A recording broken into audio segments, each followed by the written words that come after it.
I knew I was gonna regret this, but when I packed my bag, I felt this like rush, like a weird kind of excitement I hadn't felt in, well, years. I told my husband I was going on this solo weekend trip, just me alone, because I needed a little time for myself. I figured, like, well, what's the harm, right?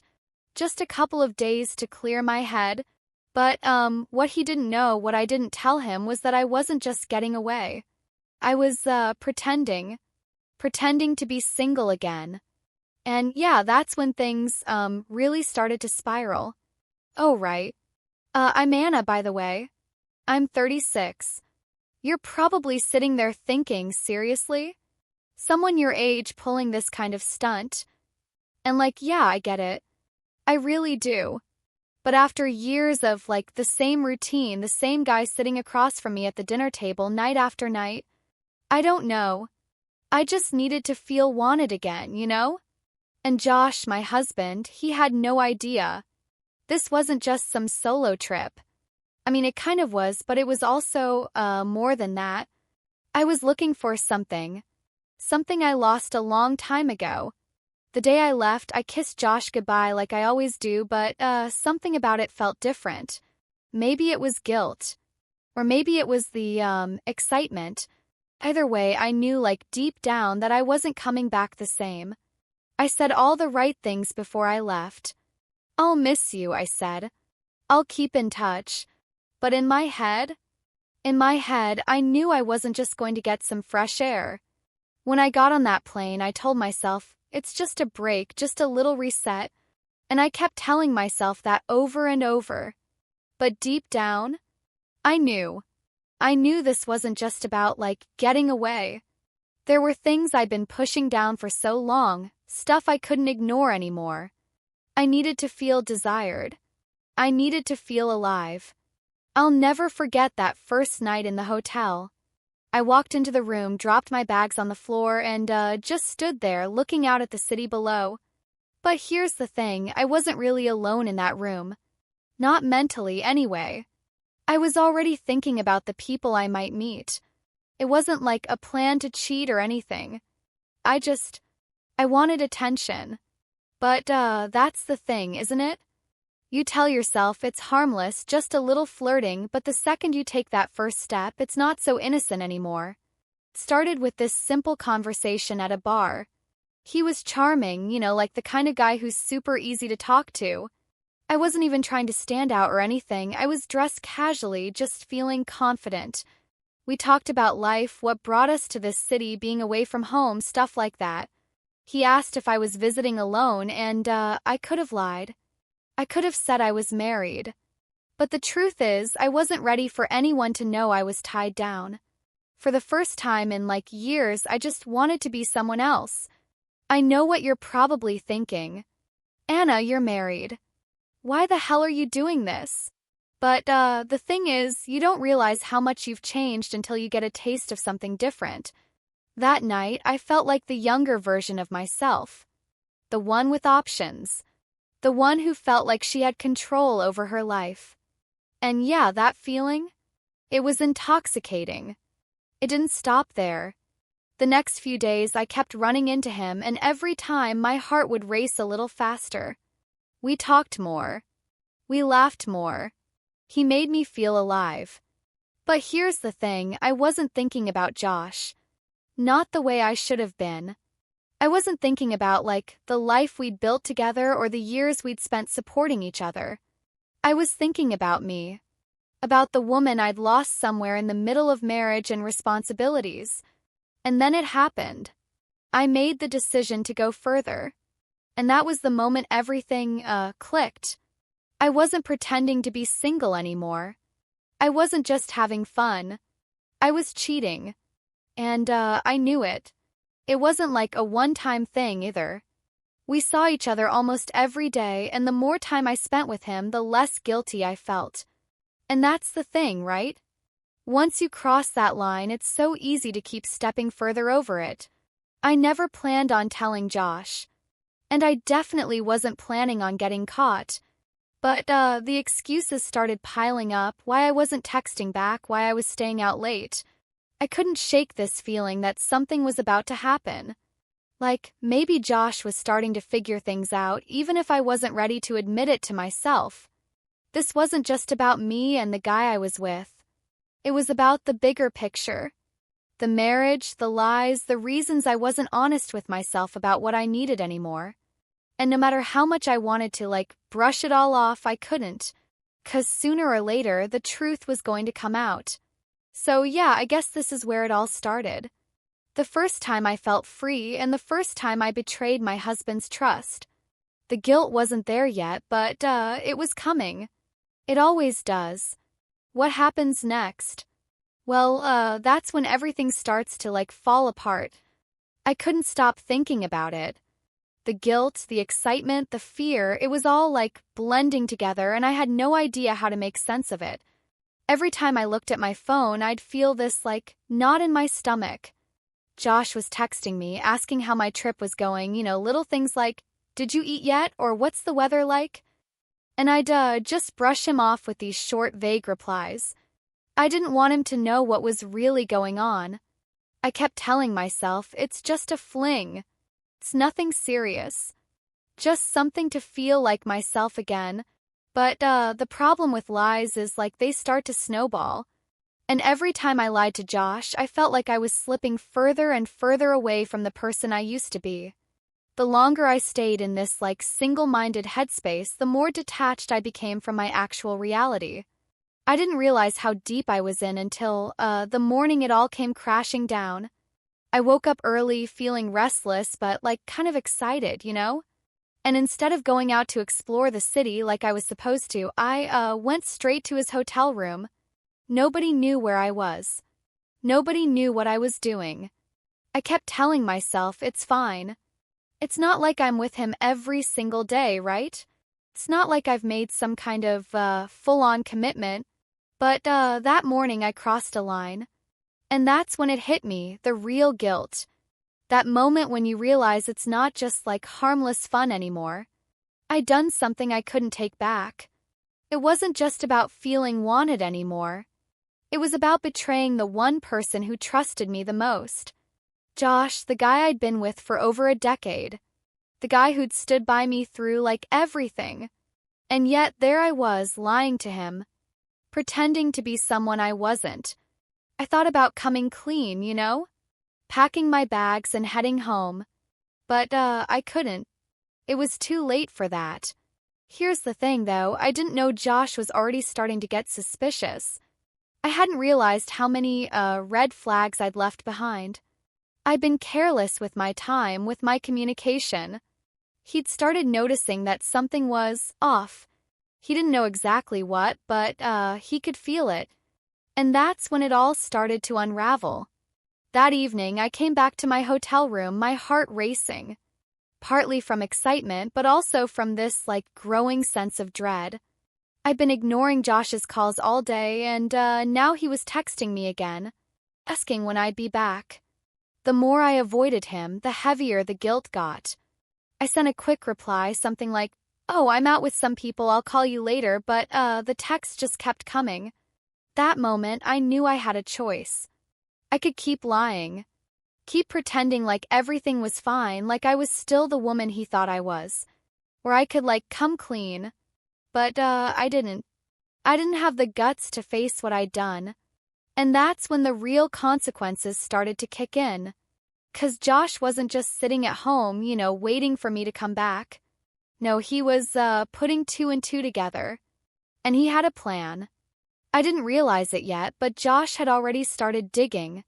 He was checking my social media, looking through old texts, even reaching out to a couple of people I'd mentioned. He wasn't blind. He wasn't stupid. He knew something was up. And the fact that I kept dodging his calls, that only made him more determined to figure it out. That night, I got a call that stopped my heart. It wasn't from Josh's number. It was an unknown number. "Anna, we need to talk," the voice on the other end said. And my stomach just dropped. I knew immediately it was Josh.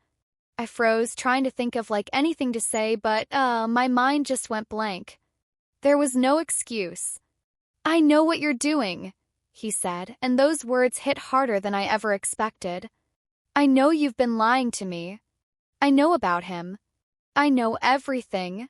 I felt my legs give out and I just collapsed onto the bed. I didn't know how to respond. How could I? There was nothing I could say to, fix this. Not anymore. I need you to come home, Anna, he said, his voice steady but cold. Now, I stayed quiet, my head spinning.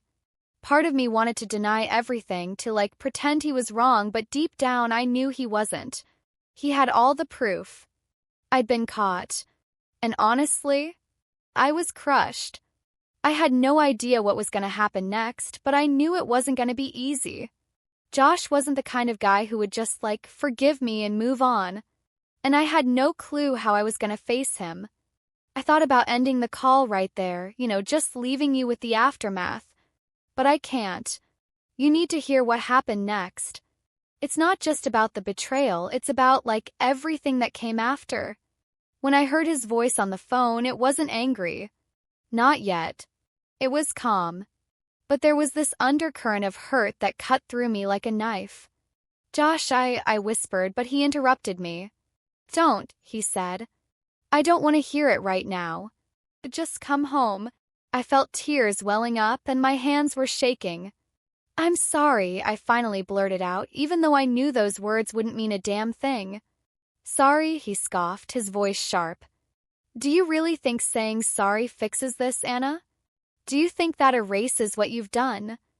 It was like being slapped in the face. 'Cause, no, I didn't think sorry was enough. I knew it wasn't. There was no way to undo what I'd done. I crossed a line I couldn't uncross. I don't even know why I did it, I said, my voice trembling. It wasn't about him. It wasn't about anyone else. I wanted to feel wanted. I wanted to feel like I was still me, Like I wasn't just a wife or whatever, but like I could still be that person I used to be. My words hung there, heavy and awkward. I don't even know why I thought he'd understand. Maybe I hoped that if I was, honest enough, it would somehow make things better. But the silence on the other end of the line? Yeah, that told me it didn't matter. You think you're the only one who's ever felt lost? Josh finally said, his voice tight. I've been there too, Anna. I've been trying to figure out how to make things work, how to stay connected. But you... He sighed, this heavy, frustrated sound. You took the easy way out. He was right. I had taken the easy way out. I ran from the discomfort, from the hard conversations we needed to have. Instead of dealing with our problems, I tried to numb them with someone else's attention. And now? Now everything was falling apart. What do you want me to do, Josh? I asked, barely able to get the words out. I can't take back what I did. I know I messed up. I know I hurt you. But I don't know how to make it right. There was this long pause, and I could hear him breathing on the other end of the line. I waited for him to hang up or say something that would, end everything. But he didn't. I want you to come home, he said finally, his voice softer now, almost broken. And when you get here, we're gonna talk. Really talk. He paused, and for the first time I heard his voice crack. I don't know if I can forgive you, Anna. I don't know what's gonna happen after that. But you need to come home. I felt this lump in my throat and my chest felt tight. I will, I whispered. I'm coming home. I hung up the phone, but my hands were still shaking and my head was spinning. I didn't know what was waiting for me back home. The thought of facing him, of having to look him in the eye and see the hurt I'd caused, it was overwhelming. When I walked through the door, I didn't know what to expect. Maybe a fight. Maybe silence. But when I got there, Josh was sitting at the kitchen table, his hands folded in front of him. He didn't get up. He didn't move. He just stared at me. And for a second, I thought he might yell or say something, anything. But all I heard was the tick of the clock on the wall. Felt like hours passed, even though it was probably just a minute.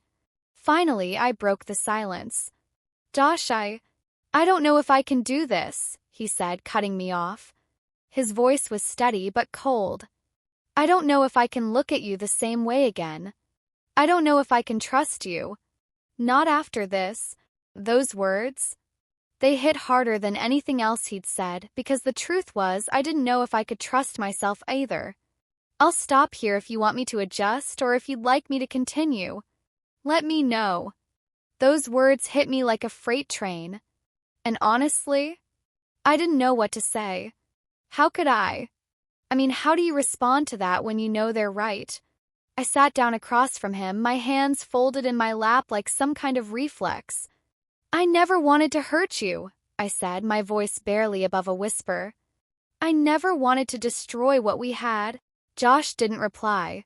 He just stared at me, and it wasn't an angry stare. It was tired. Exhausted, even. And that made it worse. I could see the pain in his eyes, the kind of hurt you can't just fix. I knew in that moment that I had shattered something between us, something that couldn't ever fully be repaired. The silence stretched on, and finally Josh spoke. "I need space," he said, his voice low but steady. "I need to figure out what I want, Anna. And I don't know if that includes you." Hearing that out loud, it was like someone had reached into my chest and just squeezed. But at the same time, I couldn't blame him. I mean, how could I? "I understand," I said, even though every part of me didn't want to. "Take all the time you need." Josh stood up then, and for a moment I thought he was going to leave the room entirely. But instead, he just shook his head and walked out. And there I was, alone in the silence of our house. Alone with the weight of what I'd done. The days that followed, they felt like some kind of slow-motion punishment. Josh barely spoke to me, and when he did, it was only about the essentials. Bills, groceries, stuff around the house. There was no yelling, no slamming doors, none of the big dramatic blow-ups you see in movies. But honestly, that silence was worse. I kept waiting for him to explode, to just let it all out. And part of me wanted him to, 'cause at least then I'd know where we stood. But he didn't. And that was its own kind of torture. That night, I'd lie in bed and listen to him breathing on the other side of the mattress. His side felt colder than it ever had before. I'd stare at the ceiling, counting the seconds between his breaths, hoping, praying, he'd say something. Anything. But he didn't. One night, I stayed up late. Later than usual. I was sitting on the couch, scrolling through my phone like some kind of zombie, mindlessly refreshing social media. I don't even know why. I guess I was trying to distract myself from, everything. Then I did something I hadn't done in years. I checked Josh's Instagram. There wasn't much there. He's not big on social media, but then I saw it. He posted a story. Josh never posts stories. It was a photo of a whiskey glass sitting on a dimly lit bar top. The bottom of the screen in plain white text, it just said, "Needed this." It wasn't much, but I knew what it meant. Josh doesn't drink alone. I stared at that picture for what felt like forever. And I felt everything at once: jealousy, guilt, panic. Was he with someone? Was this payback? My mind started spiraling, imagining every possible scenario, each one worse than the last. And the thing is, I told myself I deserved it. If he was out there doing what I'd done, I had no right to be upset. But even knowing that didn't stop the ache in my chest. I wanted to call him. I wanted to text him and ask, "Where are you? Who are you with?" But I knew I couldn't. I mean, what would that even sound like? Desperate, that's what. So I didn't. The next morning, I woke up to an empty bed. Josh's car was gone. No note, no text, no message. Just gone. I checked my phone, but there was nothing. No missed calls. No messages. Just that photo burned into my memory. 4 hours I paced around the house, trying to convince myself he'd be back. He's just blowing off steam, I thought. He just needs some space. But something about that day felt different. And then it happened. I heard the garage door open. I rushed to the window like some teenager breaking curfew, and there he was. His car rolled in slowly, and for a second I felt this wave of relief. He's home. He came back. But then I saw it. A box. A brown cardboard box tucked under his arm as he walked up the driveway. Not a package, not something he'd ordered online. No, I knew exactly what it was. It was one of the storage boxes from our closet, the kind we only ever used for moving or packing things away. I backed away from the window, my heart pounding in my chest like it was about to burst. Josh walked through the front door, his eyes locked straight ahead like I wasn't even there. He didn't look angry. He didn't look sad. He looked settled. Like a man who'd made a decision he wasn't about to change. "Josh," I said, my voice shaky, barely above a whisper. What's the box for?" He didn't answer right away. Instead, he walked over to the kitchen table and set it down with this, dull thud. "I'm packing some stuff," he said, his tone calm, almost too calm, as if the decision had already been made and this was just logistics.